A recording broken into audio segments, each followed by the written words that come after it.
Hi hello నమస్తే. నేను మీ కేవు బాబు Buddhavaram Moto vlogger. అయితే ఈరోజు నేను సామర్లకోటలో ఉన్నటువంటి ఒక శివాలయం చూపించడానికి మేము బయలుదేరాం. అక్కడికే వెళ్తున్నాం. ఆ శివాలయం ఏంటంటే చాళుక్య కాలం నాటి ఆలయం అనమాట. ఆ ఆలయం దగ్గరికి వెళ్ళే దారి అనమాట ఇది. పచ్చని పొలాల మధ్య నుంచి మేము బయలుదేరాం. చాలా చాలా బాగుంటుంది, చూడండి. నా ఛానల్ మీకు నచ్చినట్లయితే లైక్ చేయండి, సబ్స్క్రైబ్ చేయండి. ఖాళీగా ఉండేలా అంటే చిన్న కామెంట్ మాత్రం పెట్టండి. Thank you for all.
ఇదే ఆలయం వస్తుంది దగ్గరికి. ఈ జలతరంగిని ఇక్కడ మనం స్నానం చేయొచ్చు. చాలా చాలా బాగుంటుందండి. చుట్టూ ఉన్న ప్రకృతి సోయగాలు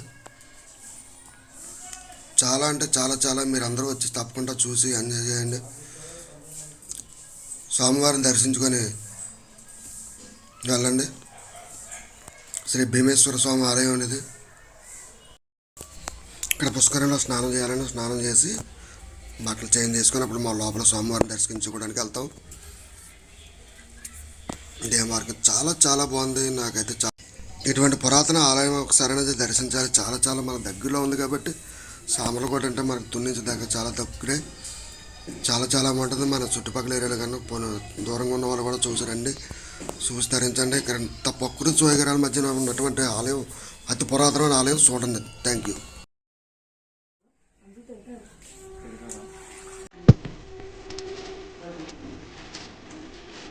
ఓకే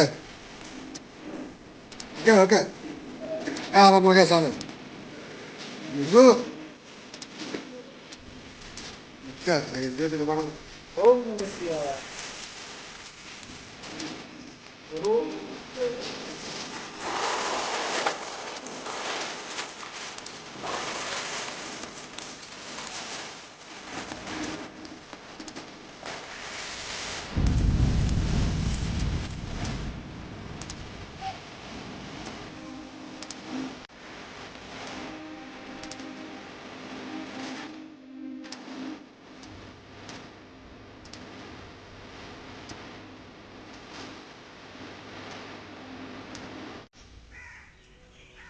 ఈ ఆలయం చాళుక్య వంశానికి చెందిన విక్రమాదిత్యుని కుమారుడు చాళుక్య భీమేశ్వర కుమారస్వామి ఈ ఆలయం నిర్మించారు. ఇదే విధంగా ఈ గుడిలాగే ద్రాక్షారామంలో గుడి కూడా ఉంటుంది. ఈ రెండు పుణ్యక్షేత్రాలు కూడా ఆయనే నిర్మించారు. ఆ కుమారస్వామి భీమేశ్వర స్వామి పేరు మీదే ఈ లోపల స్వామివారిని కూడా పిలవడం జరుగుతుంది. ఇది పెద్ద రావి చెట్టు అండి. దాని చుట్టూ చిన్న గోడ కట్టారు కూర్చోడానికి. ఇదంతా పాడైపోయింది. కాకపోతే ప్రకృతి మాత్రం చాలా చాలా అందంగా ఉంది.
ఇక్కడ లోపలికి అంటే వెంటనే పెద్ద శివలింగం ఉంటుందండి. ఈ శివలింగానికి మనమే జలతరంగ నుంచి నీళ్ళు తెచ్చుకొని స్వయంగా మనమే అభిషేకం చేయొచ్చు. గంగాభిషేకం చేసుకోవచ్చు. మొక్కుకున్న వాళ్ళు 8 బిందులు, 101 బిందులు, 11 బిందులు అభిషేకం చేస్తామని మొక్కుకుంటారు. మొక్కుకున్న వాళ్ళందరూ కూడా ఇక్కడికి వచ్చి శివలింగానికి అభిషేకం చేస్తారు. Thank you.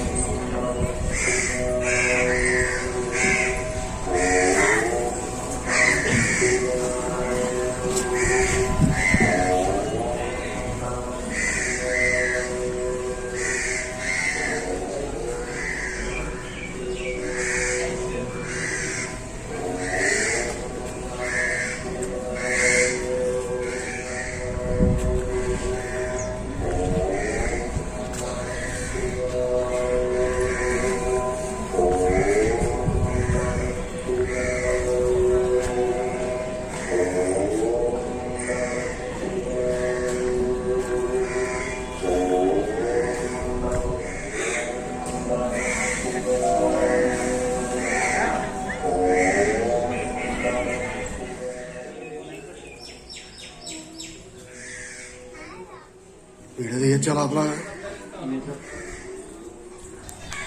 ఈ ఆలయం లోపల భాగం. ఈ నందీశ్వరుడు యాక్షల విగ్రహం అండి. ఒకే రాయితో తయారు చేశారు. యాక్షల విగ్రహం అండి. ఇక్కడ శివలింగం 2 అంతస్తులు కనిపిస్తుంది మనకి. కింద అంతస్తులో శివలింగం కింద భాగం కనిపిస్తుందండి. పై అంతస్తులో మాత్రం పూజలు అందుకుంటాయి. దీనికి ఒక కథ ఉందండి.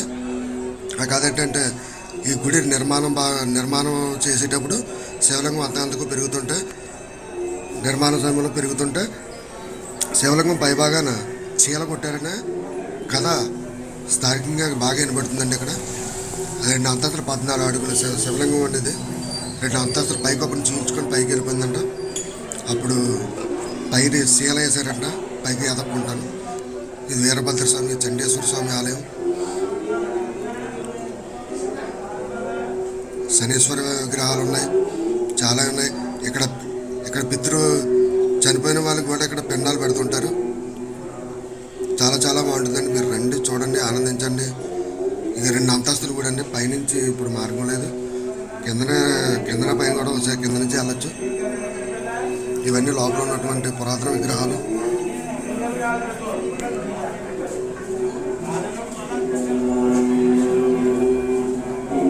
గుడి మాత్రం చాలా చాలా బాగుందండి. 2 ప్రాకారాలను సున్నపు రాయితో చేశారండి. చెక్కి తయారు చేశారండి గుడిని.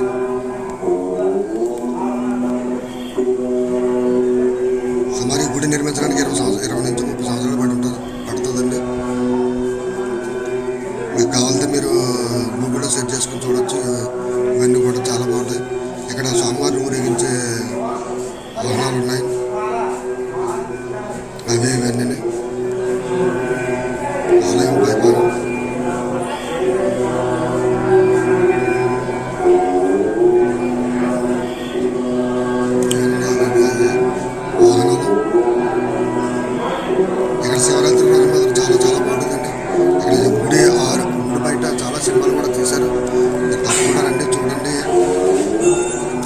స్వామివారిని దర్శించండి. Thank you.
ఇక్కడ అమ్మవారి విగ్రహం కూడా ఉందండి.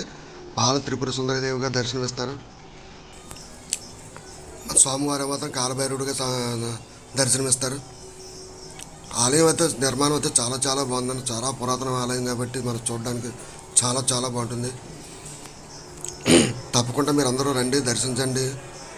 స్వామివారిని దర్శించుకొని మీ మొక్కులు కోరికలు తీర్చుకోండి. Thank you.